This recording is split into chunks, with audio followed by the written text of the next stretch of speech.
Oke, selamat datang di podcast Mata Persib. Podcast yang akan membahas Persib secara lebih menukik review match antara PSS Sleman melawan Persib Bandung pada lanjutan pekan ke-13 ya. Pekan ke-13 BRI Liga 1 yang berakhir dengan skor kemenangan Persib 1-2 ya, mencuri kemenangan 3 poin di kandang PSS Sleman yang saat ini memang sedang bermain di Stadion Manahan Solo gitu ya. Nah, dengan hasil ini Persib memang saat ini kokoh bertengger di posisi kedua setelah sehari sebelumnya sempat dikudeta oleh Persija Jakarta gitu ya. Posisi kedua ini saat ini Persib dengan 26 poin dan di atasnya Persebaya Surabaya sebagai pemuncak klasemen dengan 30 poin. Tetapi Persib punya satu tabungan pertandingan kemarin melawan Bali United ya. Jadi ketika tim yang lain sudah bermain dengan 13 laga, Persib baru bermain sebanyak 12 ya.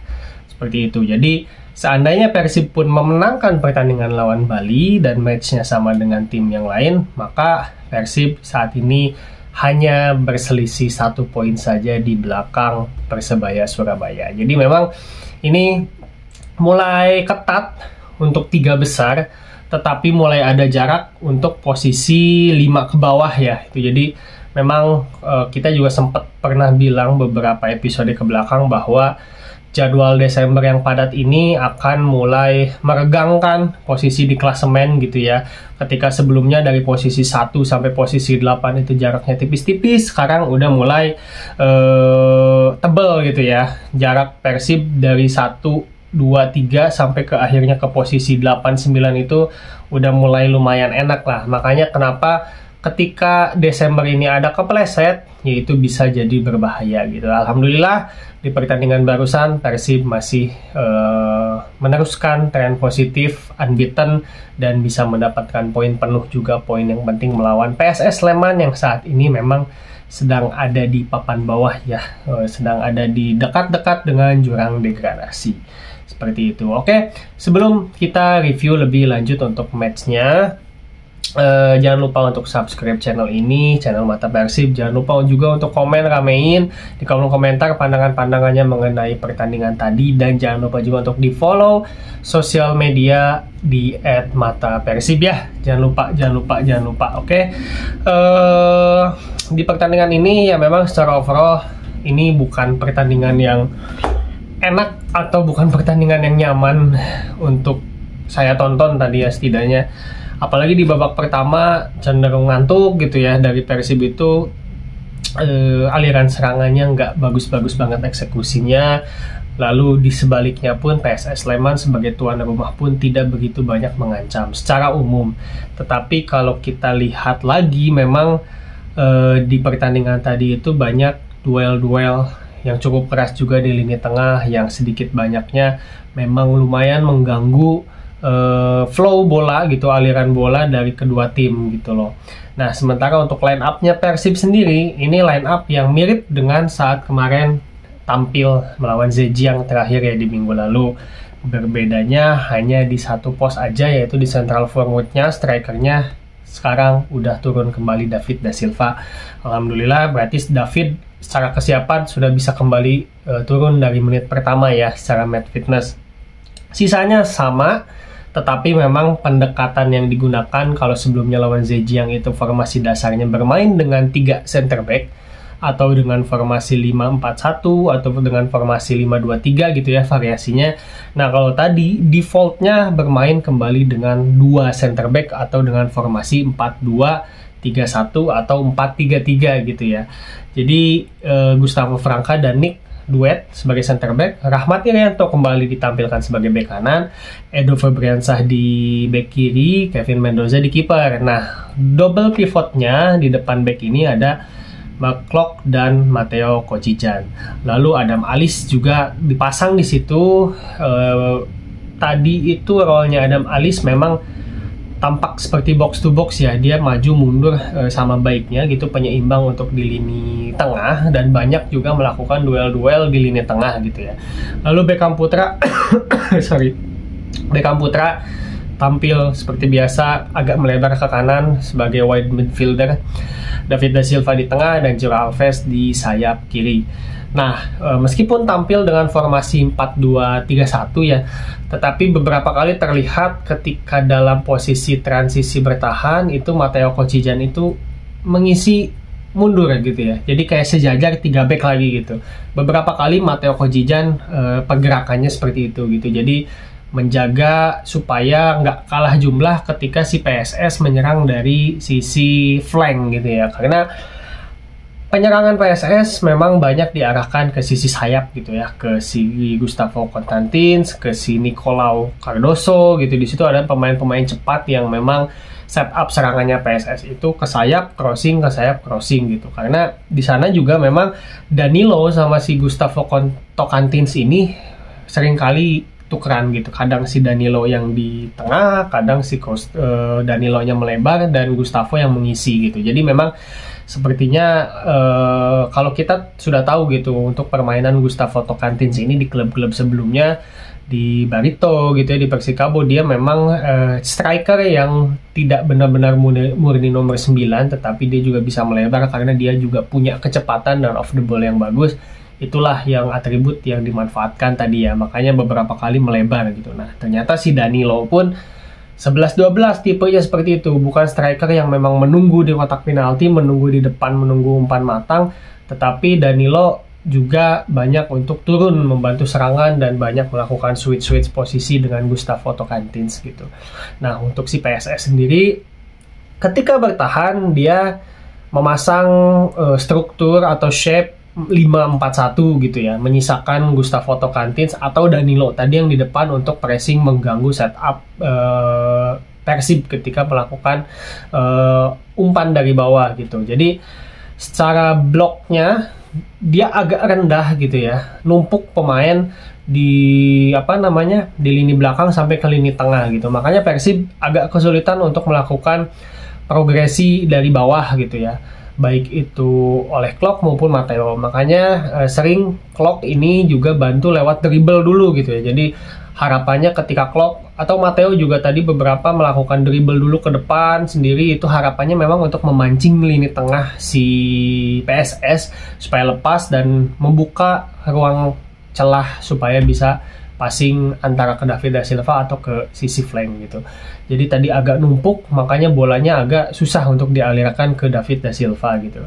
Jadinya Persib pun melakukan pendekatan yang lumayan sama dengan PSS, yaitu bola diarahkan ke sayap, lalu kirim crossing ke David da Silva. Ya memang ini juga setup yang sering kita lihat juga ya, tetapi sebelum-sebelumnya nggak ada arahnya, nggak ada target man-nya. Nah, kalau di pertandingan ini udah ada David da Silva yang coba untuk menerima bola itu dengan sundulan dia yang memang beberapa kali juga tadi terjadi peluang yang berhasil diselamatkan oleh si Alan Jose gitu ya, kipernya PSS. Nah, sekarang mah Kaharti ketika kirim crossing gitu tuh yang memang ada yang menyambut, beda dengan pertandingan sebelumnya. Kita ngasih bola atas tapi nggak ada yang menyambut lewat sundulan gitu loh. Sekarang mau dari bola atas, mau dari bola bawah gitu, crossingnya yang float gitu, ada David da Silva yang siap menyambut gitu, dan itu tentu membuat pertahanan lawan itu bisa jadi konsentrasinya terpecah gitu, karena satu orang David da Silva kalau dijaga sama satu back aja kadang kan kewalahan gitu ya, makanya bisa dijaga sama 2 back dan itu bikin pemain-pemain yang lain bisa cari ruang untuk mendapatkan bola rebound atau second ball seperti itu. Ini minimalnya kalaupun headingnya David gagal itu bisa diincar second ball-nya dan bisa counter press untuk mendapatkan possession kembali dan menekan kembali gitu loh. Itu setup yang tadi coba banyak dilakukan oleh Persib, tetapi memang eksekusinya yang masih belum sempurna gitu ya. Si Persib ini di babak pertama ya memang banyak ragu, entah kenapa, mungkin juga ada efek dari waktu recovery istirahat yang masih sedikit, jadinya nggak terlalu meledak gitu ya. Si tenaga itu seperti disimpan, ketika dapat possession kayak 2-3 detik banyak mikir, momentumnya hilang gitu, tetapi arahnya tuh cukup bisa kita mengerti gitu ya, arah serangan Persib itu seperti apa. Nah, terus untuk kedua back sayap Persib ya, itu Rahmat Irianto dan Edo Febriansyah, di pertandingan ini pun tadi kurang banyak membantu serangan ya, mungkin karena cukup khawatir dengan kondisi counter attack ya dari PSS yang mengandalkan banget pemain-pemain sayapnya gitu. Makanya Rahmat Irianto dan Edo Febriansyah disiplin banget untuk nggak asal-asalan overlap gitu. Ketimbang bantu overlap untuk melebar, yang mungkin itu akan bikin trackbacknya juga susah, Rahmat Irianto dan Edo lebih banyak majunya tuh sampai ke garis tengah lapang untuk membantu progresi di lini tengah ini supaya lancar dan Persib menang jumlah gitu. Lebih banyak bantunya seperti itu dibanding untuk membantu untuk overlap jauh sampai ke lebar dan ngirim crossing. Itu beberapa kali dilakukan tapi nggak sesering itu di pertandingan ini. Yang mana ya dengan PSS yang memanfaatkan sayap, yaitu tadi disiplin sih bagus gitu, jadinya nggak ada telat turun, nggak ada serangan-serangan dari sayap tuh yang memang bolong gitu ya, itu tidak terjadi dan sudah dievaluasi. Nah, di babak pertama pertandingan baru berjalan menjelang 20 menit, Persib kebobolan kembali lewat umpan silang berawal dari Matteo Kocijan yang memang ada salah antisipasi ya, melakukan tackle yang menjadi pelanggaran. Di situ free kick untuk PSS melakukan free kick, lalu bola muntahnya memang berhasil didapatkan lagi gitu ya oleh si Danilo, dan Danilo mengirimkan umpan silang dari dalam kotak penalti gitu ya ke tengah, di depan posisinya dekat dengan Kevin. Di situ sebenarnya si Nicolas Cardoso udah dijaga sama Nick Kuipers, tetapi ya saat duel udara Nick lagi-lagi kalah dan bola masuk lewat gol sundulan dari Nicolas Cardoso gitu. Dan ini lagi-lagi kekurangan Persib yang masih belum diperbaiki gitu ya, untuk mengantisipasi dari umpan silang lawan gitu ya.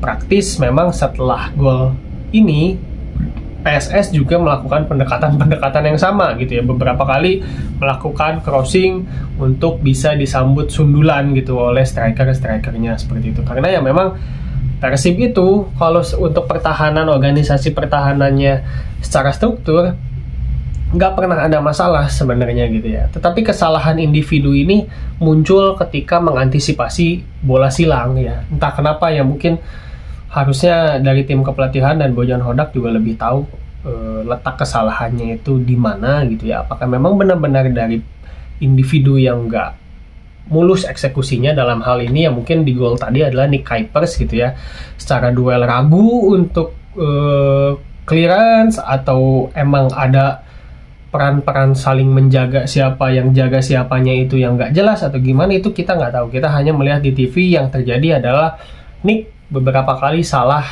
kalah melakukan duel udara gitu dengan pemain-pemain lawan gitu. Tadi melawan si Cardoso, sebelum-sebelumnya juga bahkan melawan pemain yang lebih pendek juga Nick Kuipers kalah duel udaranya ya. Ini memang menjadi sorotan ya.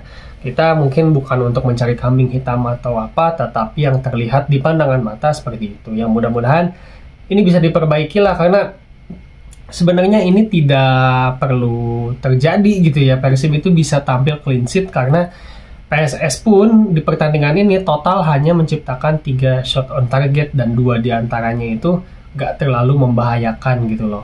Jadi tidak terlalu banyak peluang emas yang tercipta dari PSS di pertandingan ini, tetapi dari umpan silang tadi cukup bisa membuat Persib disorganisasi, padahal sebenarnya juga bisa diantisipasi dengan baik. Dan ini juga kan udah terjadi dari pertama gitu, dari match pertama melawan PSBS Biak, sampai akhirnya kemarin juga kita dihukum dengan sangat telak di ACL lewat gol-gol yang kurang lebih kayak gini juga gitu skemanya, tetapi masih belum ada perbaikan yang berarti gitu ya. Jadi ya ini murni kritikan. Secara struktur pertahanan selalu ada perbaikan gitu ya, main jadi lebih rapi, main jadi lebih hati-hati, tetapi untuk mengantisipasi bola crossing, bola silang, bola-bola di udara, ini yang masih jadi PR. Padahal kita punya Nick Kuipers, dan kalau ada Matteo juga kan punya pemain yang tinggi juga di situ gitu. Cuman untungnya alhamdulillah 2 menit berselang Persib berhasil menyamakan kedudukan lewat David Da Silva ya, lewat pergerakan Matteo Kocijan di half space kanan di situ, yang memang terbantu dalam tanda kutip juga oleh pemain PSS yang terpeleset di situ.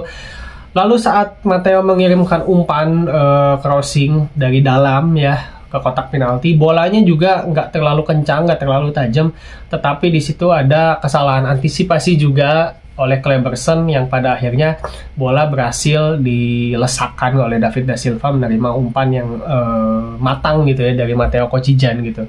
Ini juga ada andil dari kesalahan individu pemain PSS gitu ya. Yang pertama adalah yang tadi kepleset saat Matteo sebelum mengirimkan umpan, dan Kleberson gitu yang memang komentator pun tadi bilang seharusnya bisa diantisipasi karena bola tidak terlalu tajam datang ke situ. Dan inilah David Da Silva gitu. Ada kesalahan dari lawan bisa dimanfaatkan dengan baik. Inilah keuntungan ketika kita punya striker nomor 9 yang kita rindukan ya sebelum-sebelumnya gitu, ketika ketika David nggak bisa tampil, ketika Dimas Derajat juga nggak bisa tampil. Nah ini kita kehilangan sosok-sosok seperti ini di dalam kotak penalti, sosok-sosok yang bisa memanfaatkan peluang sekecil apapun, bisa memanfaatkan kesalahan individu sekecil apapun menjadi peluang yang berbahaya dan bisa menjadi gol gitu. Ini yang kita kehilangan, dan alhamdulillah David Da Silva sudah kembali, dan hal-hal seperti inilah yang mudah-mudahan kedepannya bisa selalu dimanfaatkan manakala kita buntu, manakala kita stuck, finishing jelek, tetapi ketika ada celah kecil kita bisa mencetak gol gitu dan memberikan keuntungan seperti itu. Nah nggak lama setelah Matteo memberikan assist, sepertinya ada masalah gitu ya. Mudah-mudahan Matteo tidak cedera yang parah. Matteo langsung digantikan di menit ke-25-an oleh oleh Deddy Kusnandar. Dan ya mudah-mudahan itu nggak terlalu parah gitu ya. Karena Matteo juga sebenarnya di lini tengah tadi tampil tidak terlalu buruk ya. Cuma salah antisipasi aja tadi pas terjadinya gol pertama gitu. Salah tackle. Tapi sebenarnya untuk drive-nya Matteo ini enak. Nah ini juga menjadi bahasan tersendiri ya. Matteo Kocijan kita tahu dia sudah dipasangkan di beberapa posisi, di back tengah, di DM, di CM, di back kiri pun pernah gitu saat kita kemarin comeback melawan Lion City Sailors. Dan sebenarnya secara performa Matteo ini tampil cukup baik ya di posisi manapun dan sangat versatile gitu ya. Tapi khususnya ketika dia tampil di lini tengah seperti tadi sih, kalau saya pribadi memang menilai Matteo enak gitu ya tampil di CM ini. Kenapa? Karena cara dia untuk momentum-momentum dia bisa drive in ke depan gitu lah, melakukan progresi ke depan itu enak gitu. Jadinya nggak selalu bola itu apa ya harus back pass atau harus dipassing, enggak gitu. Kadang ketika dia merasa tidak ada yang bisa dipassing, dia bisa dribble ke depan gitu untuk memecah si organisasi pertahanan lawan. Dan keberanian itulah yang memang membuat lawan juga kadang-kadang jadi bingung karena progresi Persib jadi nggak ketebak mau kemana gitu. Jadi Matteo itu bagus di dribblenya. Ketika dipasangkan dengan Klok gitu, Klok pun punya atribut yang sama gitu, bisa dribble juga seperti itu, yang mana ya ini bisa jadi keuntungan juga sih gitu ya ketika punya dua tipe double pivot yang punya kelebihannya sama seperti Klok dan Matteo gitu ya. Ketika dipasangkan seperti ini ya kita seharusnya bisa memulai serangan atau men-setup serangan dengan lebih dinamis sebenarnya gitu ya. Cuman ya di pertandingan tadi pada akhirnya memang banyak berkutat di lini tengah gitu. Karena PSS pun cukup bermain keras dan melakukan banyak foul. Total foul yang diciptakan oleh PSS di pertandingan ini adalah 22 foul gitu ya. Banyak terjadi juga di lini tengah, banyak terjadi juga ketika bola diarahkan sisinya Etam gitu ya. Banyak pelanggaran yang dilakukan ke Etam, Paulo Sitanggang misalnya, terus back sayapnya juga dari PSS juga banyak melakukan pelanggaran ke Beckham Putra. Nah ini memang tadi terhenti seperti itu pertandingan itu, banyak foul-foul yang bisa dibilang mengurangi kenikmatan menonton terutama di babak pertama. Jadinya Persib di babak pertama ya memang progresinya agak kurang lancar. Bola possession megang, tapi ketika bola dialirkan ke depan itu ya kurang greget gitu ya, kurang menggigit lah serangannya itu gitu. Apalagi setelah Matteo keluar, Dado praktis ya memang tipenya lebih menjaga kedalaman aja gitu, menjaga supaya saat counter ini menjadi lebih aman ya, plus minus gitu ya. Ketika Matteo keluar dan digantikan oleh Dado, ya Dado zonal markingnya bagus, kalau Matteo ya tadi drive innya bagus, jadinya kita bisa masuk lewat tengah dan membebaskan back lawan untuk menjaga penyerang-penyerang sayap kita gitu. Jadinya dengan adanya Matteo Kocijan yang tadi versatile, ya memang harapannya kita punya banyak variasi permainan seperti itu loh. Ya asal dianya juga bisa perform sih. Oke. Lanjut di babak kedua ya, permainan juga kurang lebih masih berjalan dengan tempo yang sama seperti di babak pertama. Hanya saja bedanya di sini PSS Sleman sudah berani pressing lebih tinggi gitu ya. Dengan tadi formasi 5-4-1 saat bertahan, pemain yang paling depannya yaitu Gustavo atau Danilo tadi pressing mengejar back Persib saat melakukan setup, dan kadangkala juga shape-nya ini berubah jadi 5-2-3 gitu ya. Jadi menyisakan memang hanya 2 di lini tengah, tetapi itu pun agak dalam, dan 3-nya lagi untuk pressing pemain Persib di depan, dan ini cukup bikin Persib jadi terpaksa mempercepat tempo gitu ya untuk membebaskan diri dari pressingnya PSS. Jadi PSS ini dengan pelatih barunya memang secara struktur disiplin gitu. Ini yang bikin susah tadi Persib untuk menembus gitu ya. Di satu sisi dia pressing agresif, tapi di sisi lain garis pertahanannya rendah gitu. Dan ada 5 back di situ yang secara garis itu selalu sejajar, selalu solid gitu. Makanya sayap-sayap Persib tadi cukup susah untuk menembus, mendapatkan ruang yang banyak itu karena selalu kalah jumlah. Ciro Alves di sisi kiri pun sama, ketika dapat bola ke Ciro di situ udah ada 2 orang, 1 orang yang cover di belakang backnya, 1 orang yang siap untuk duel dengan Ciro gitu, menutup pergerakan Ciro. Makanya percuma Edo sama Rahmat Irianto naik pun ya itu tidak akan membantu karena jalurnya udah ditutup gitu. Dan untungnya memang Edo sama Rahmat Irianto juga tadi disiplin dan tahu momen gitu, kapan harus maju dan kapan ya tetap stay aja di belakang untuk mengantisipasi counter attack yang mungkin bisa menjadi bahaya. Makanya tadi pun di pertandingan tadi ketika membantu serangan, Edo dan Rian itu nggak lewat wide gitu ya, nggak lebar gitu ya, nggak overlap, tetapi underlap ke half space. Jadi bolanya ini kayak ditekuk cut inside ke dalam, dan tadi juga ada teman-teman pasti lihat momen di mana Rahmat Irianto yang dribble sendiri itu kan bukan dari sayap gitu ya, tapi agak di half space kanan gitu, dribble sendiri sampai akhirnya memancing 4-5 pemain PSS gitu ya. Dan awalnya pemain PSS juga kan nggak ngeh kalau si Rian ini bakalan forward terus ke depan gitu. Mereka bener-bener fokus dengan strukturnya supaya nggak kepancing, tapi ternyata Rian sukses maju sampai depan, di bawah sampai ke dalam kotak penalti. Cuman ya eksekusi di akhirnya juga yang kurang sempurna.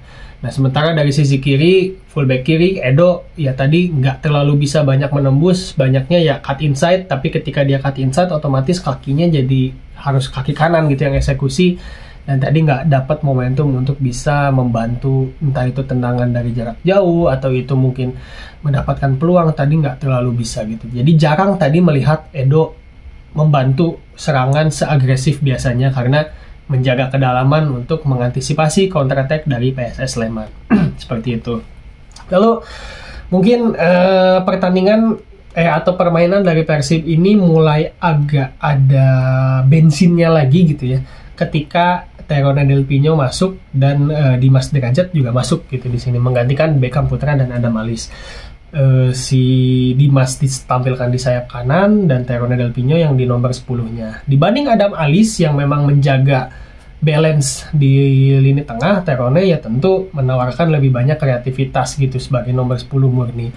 Dia mobilitasnya tinggi, membuka banyak ruang, dan setelah ada Terone Del Pino memang umpan-umpan pendek segitiga antara David, Ciro, dan Terone ini lebih jalan gitu ya.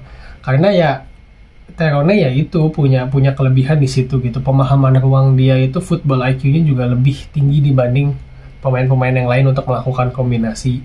Ditambah di sisi kanan juga Dimas bisa melebar gitu ya, dibandingkan dengan Beckham yang memang banyak beroperasi agak ke tengah gitu tadi karena defaultnya aja udah di half space kanan. Cuman tidak beruntungnya untuk Dimas Derajat ya, karena ternyata cederanya kambuh ya, tadi tidak terlalu lama bermain, mungkin hanya 5 menitan. Langsung diganti lagi gitu ya Dimas Derajat ini oleh Rian Kurnia, karena mungkin tadi ada salah tumpuan ketika duel dengan Kleberson gitu ya. Mudah-mudahan tidak menjadi panjang ya get well soon untuk Dimas Derajat, karena kita sangat membutuhkan sekali variasi serangan ketika lagi buntu seperti ini. Maka ketika masuk Rian Kurnia ya Rian Kurnia mengisi posisi sayap kanannya. Nah, ketika ada Terone Del Pino di situ baru kita mulai pegang tempo, mulai pegang intensitas gitu ya serangan, counter attack umpan pendek kombinasi segitiga ini mulai bisa dilakukan gitu, karena Terona Del Pino banyak memancing back PSS untuk keluar disorganisasi yang secara tidak langsung itu membebaskan Ciro, membebaskan Rian Kurnia juga, cuman ya memang eksekusinya dari finishing kita yang belum bisa membahayakan lawan gitu ya. Nah, ditambah juga memang di pertandingan ini kiper PSS si Alan Jose tampil cukup gemilang sebenarnya ya. Beberapa free kick Persib sempat dipatahkan gitu ya dari Ciro Alves gitu. Total memang di sini dia melakukan 3 save pentingnya. Lalu untuk statistik yang lain, total shot Persib di sini berjumlah 5 shot on target gitu. Sebenarnya yang cukup banyak juga gitu ya. Memang ya hanya 2 yang terjadi gol, yang pada akhirnya gol comebacknya ini terjadi di menit 80 oleh Terona Del Pino yang memang punya ruang di depan kotak penalti PSS, yang di situ tendangan jarak jauhnya di flag ya. Memang kalau dilihat dari arahnya sepertinya sih seperti mau mengirimkan tendangan umpan terobosan gitu ya ke David da Silva yang mencari ruang melebar di sebelah kanan, dan si Alan Jose pun udah menebak gitu arah bolanya itu ke sebelah situ, tetapi apes bola kena ke Kleberson dan jadinya di flag ke tengah yang membuat posisi si Alan Jose jadi mati langkah, dan akhirnya Persib bisa membalikkan keadaan menjadi 2-1 seperti itu. Ya memang setelah ada Terone itu lini jarak antar lini PSS yang tadinya rapat jadi seakan-akan ada ruang di situ yang bisa dieksploitasi sama Terona Del Pino gitu. Ini kelebihan Terone yang mana memang dia saat ini gitu ya, pasca kemarin lawan Port jadi nggak tampil full karena pasca cedera juga, yang mudah-mudahan setelah ini bisa fitnya 100% gitu ya, karena kita membutuhkan Terone ya di momen-momen seperti ini gitu untuk memecah kebuntuan ketika David da Silva dijaga dengan ketat, Ciro Alves ditutup juga ruang untuk dia mendapatkan dribble yang enak gitu ditutup ya, Terone yang menjadi pemecah kebuntuannya. Seperti itu, dan 2-1 untuk Persib ya. Alhamdulillah, jadi secara permainan memang masih banyak banget kekurangan, baik itu dari pertahanan yang udah jelas ya kesalahan yang sama, dan dari sisi penyerangan juga masih kurang greget sebenarnya meskipun banyak peluang. Dan total possession Persib di malam ini adalah 58% berbanding 42. Unggul possession, tetapi secara permainan ini bukan permainan terbaik Persib. Ya mungkin tadi positive thinkingnya karena recovery yang cukup singkat ya ketika kemarin pulang pasca main lawan Zhejiang gitu dan harus perjalanan ke Solo. Ya mudah-mudahan next melawan Malut gitu ya di Bandung hari Jumat bisa kembali menampilkan penampilan yang terbaik gitu ya. Ingat, mudah-mudahan di Desember kita tidak ada kepleset seri maupun kalah gitu. Secara mental juga kita sedang ada dalam mental state yang bagus. Jadi mudah-mudahan tren positif Desember ini bisa terus berlanjut sampai nanti akhir putaran pertama selesai dan puncaknya saat melawan Bali di laga tunda ya. Jadi tentu peluang untuk bisa juara paruh musim juga sangat terbuka lebar, karena itu akan ngeboost mental Persib ketika tim-tim lain juga memang lagi ada yang kepleset. Salah satunya adalah Borneo FC yang saat ini memang dia sudah tidak mendapatkan kemenangan dalam 3 laga terakhir yang membuat jaraknya dengan Persib lumayan melebar ya, menjadi jarak selisih 4 poin. Seperti itu. Oke, sekian mungkin ya untuk review match pada malam kali ini melawan PSS Sleman. Mohon maaf kalau ada salah-salah kata. Jangan lupa untuk subscribe channel Mata Persib, di follow juga untuk sosial media @matapersib, dan ramein kolom komen, nyalain lonceng notifikasi supaya nggak ketinggalan konten review dari Mata Persib. Seperti itu. Terima kasih semuanya yang sudah menonton. Assalamualaikum warahmatullahi wabarakatuh. Hidup Persib.